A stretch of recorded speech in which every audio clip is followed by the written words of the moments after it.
This is the Ohio AgNet from the Voice You Know with the News You Trust studio, sponsored by BASF and Zetavo soybeans, transforming the approach to soybean seed decision-making with trailblazing innovation and quality without compromise. I'm Ty Higgins. For Allen County farmer Matt Burkholder, no-till and cover crops are about more than changing how he farms. They're about leaving the soil better for the next generation. Our Allison Kinney visited with Burkholder about turning dirt into healthy soil. What were some of the biggest challenges you faced when adopting no-till practices? Probably some of the biggest challenges was I felt alone.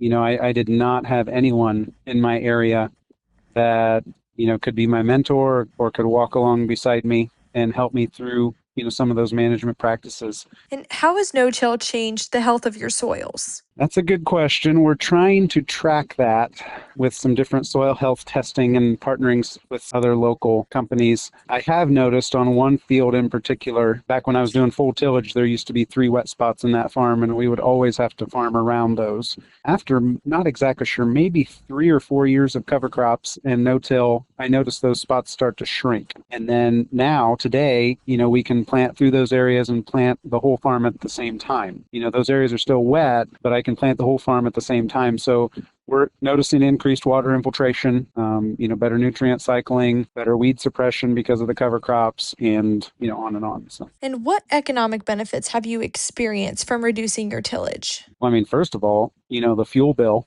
I can't imagine, how I used to do a 3 tillage pass system before planting. I can't imagine my fuel bill. I still did that. And then also, the equipment investment. I don't have a lot of equipment, for what we farm. I'm pretty low cost operation. I don't have a lot of that equipment overhead. Looking at your farm today, what are you most proud of as a result of your no-till practices? The last I heard, the annual rate of soil erosion in Ohio is around 2.7 tons per acre every year. And based off of an independent study we did a few years ago, the annual rate of soil erosion on our farms is 0.56 of a ton. So, one of the goals for our farm is I want to turn dirt into healthy soil for the next generation, and I can't turn dirt into healthy soil if it's blowing away. So I like to think that we're keeping the soil here, and I'd say it's in a healing mode. I wouldn't say it's healthy yet, but I think we're improving it every year. You can listen to the full conversation with our Allison Kinney and Allen County farmer Matt Burkholder online. It's the featured audio at ohioagnet.com. Time to get a check of the weather with Ryan Martin, brought to you by Seed Genetics Direct, the #1 fastest growing and largest Ohio-based independent seed company. Frontal boundary trying to work through the eastern Corn Belt today. I'm looking for showers and thunderstorms to kick off in the northwestern parts of Ohio this afternoon, and then the front continues to rip action through the rest of the state. Now, do I see strong thunderstorms? The potential is there, but I don't think it's widespread. We go back to dry weather for Thursday, and that stays right on through the weekend. I'm Ryan Martin. Ryan, thank you. In other farm news, members of the United Auto Workers at John Deere have rejected the company's proposal to extend their current collective bargaining agreement through 2029. UAW President Shawn Fain said workers remain concerned about job security, noting that 1,600 employees are still laid off while Deere continues outsourcing some jobs. The company earned nearly $5 billion in profit last year and expects between $4.5 to $5 billion this year. The current contract remains in place, with negotiations expected to resume before the agreement expires next year. American Farm Bureau President Zippy Duvall is urging the U.S. and Canada to return to the negotiating table after trade talks broke down and additional tariffs were imposed. Duvall says Canada has been one of U.S. agriculture's most important trading partners since the first free trade agreement between the two countries in 1989. He warned that further tariff increases and Canada retaliation could hurt farmers and ranchers already dealing with difficult economic conditions.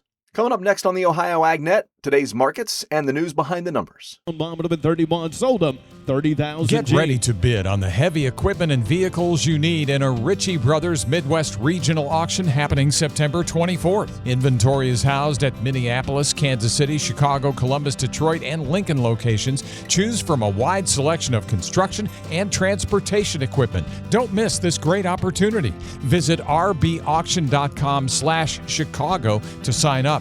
Again, that's rbauction.com/Chicago. This is the Ohio AgNet. I'm Ty Higgins, and today's market analysis is brought to you by Louis Dreyfus Company in Upper Sandusky, opening to receive soybeans starting September 1. Get your RFID tags this week from 8 a.m. to 5 p.m. and learn more by calling 419-731-7100. Analysts see today's weekly petroleum status report showing strong ethanol production for the week ending August 21st, and USDA reported yesterday sales of 132,000 metric tons of soybeans for delivery to an unknown destination for the 26-27 marketing year.